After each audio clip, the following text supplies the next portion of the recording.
चुराई चीज पर किसका अधिकार।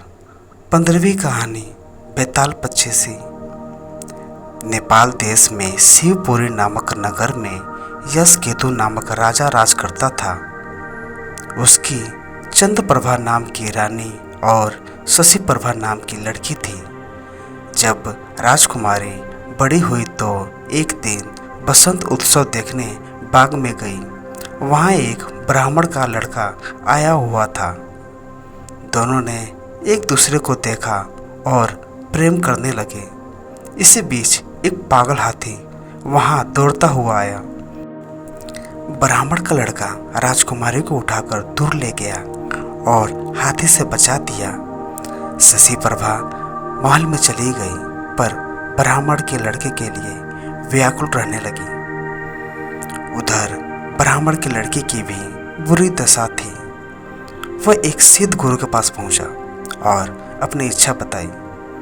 सिद्ध गुरु ने एक योग गुटिका मुंह में रखकर ब्राह्मण का रूप बना लिया और एक गुटिका ब्राह्मण के लड़के के मुंह में रखकर उसे एक सुंदर लड़की बना दिया।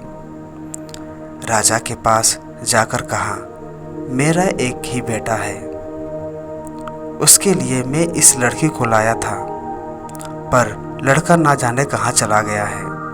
आप इसे यहाँ रख ले, मैं लड़के को ढूंढने जाता हूँ, मिल जाने पर इसे ले जाऊँगा। सिद्ध गुरु चला गया और लड़की के भेष में ब्राह्मण का लड़का राजकुमारी के पास रहने लगा। धीरे धीरे दोनों में बड़ा प्रेम हो गया।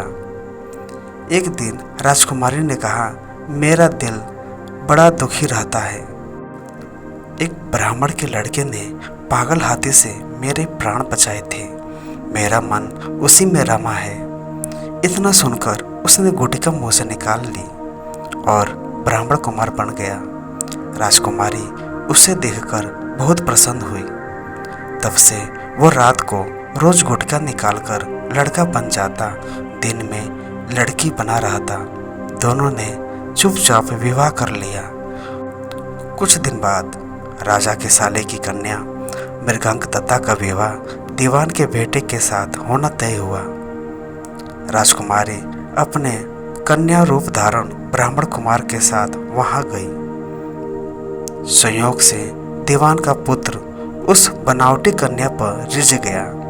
विवाह होने पर वह मृगांगदत्ता को घर तो ले गया, लेकिन उसका हृदय उस कन्या के लिए व्याकुल रहने लगा। उसकी यह दशा देखकर दीवान बहुत हैरान हुआ। उसने राजा को समाचार भेजा। राजा आया। उसके सामने सवाल था कि धरोहर के रूप में रखी हुई कन्या को वह कैसे दे दे।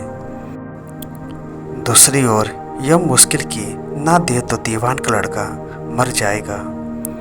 बहुत सोच विचार के बाद राजा ने दोनों का विवाह कर दिया।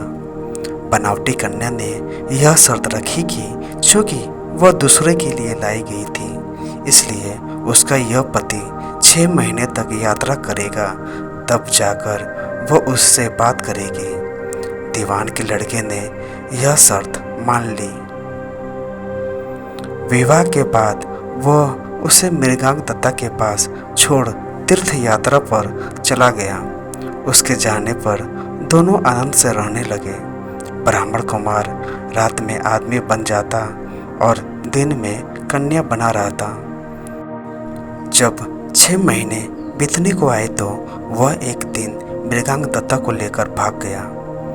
उधर सिद्ध गुरु एक दिन अपने मित्र शशि को युवा पुत्र बनाकर राजा के पास लाया और उस कन्या को मांगा।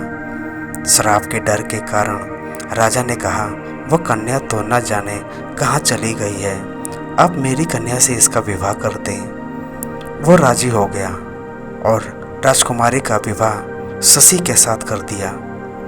घर आने पर ब्राह्मण कुमार ने कहा, यह राजकुमारी मेरी स्त्री है, मैंने इससे गंधर्व रीति से विवाह किया है। शशि ने कहा, यह मेरी स्त्री है, क्योंकि मैंने सबके सामने विधि पूर्वक विवाह किया है। बेताल ने पूछा, राजकुमारी दोनों में से किसकी पत्नी है? राजा ने कहा, मेरी राय में वह शशि की पत्नी है। क्योंकि राजा ने सबके सामने विधि पूर्वक विवाह किया था। ब्रह्मा कुमार ने तो चोरी से विवाह किया था। चोरी की चीज पर चोर का अधिकार नहीं होता। इतना सुनना था कि बेताल गायब हो गया और राजा को जाकर फिर उसे लाना पड़ा। रास्ते में बेताल ने फिर एक कहानी सुनाई।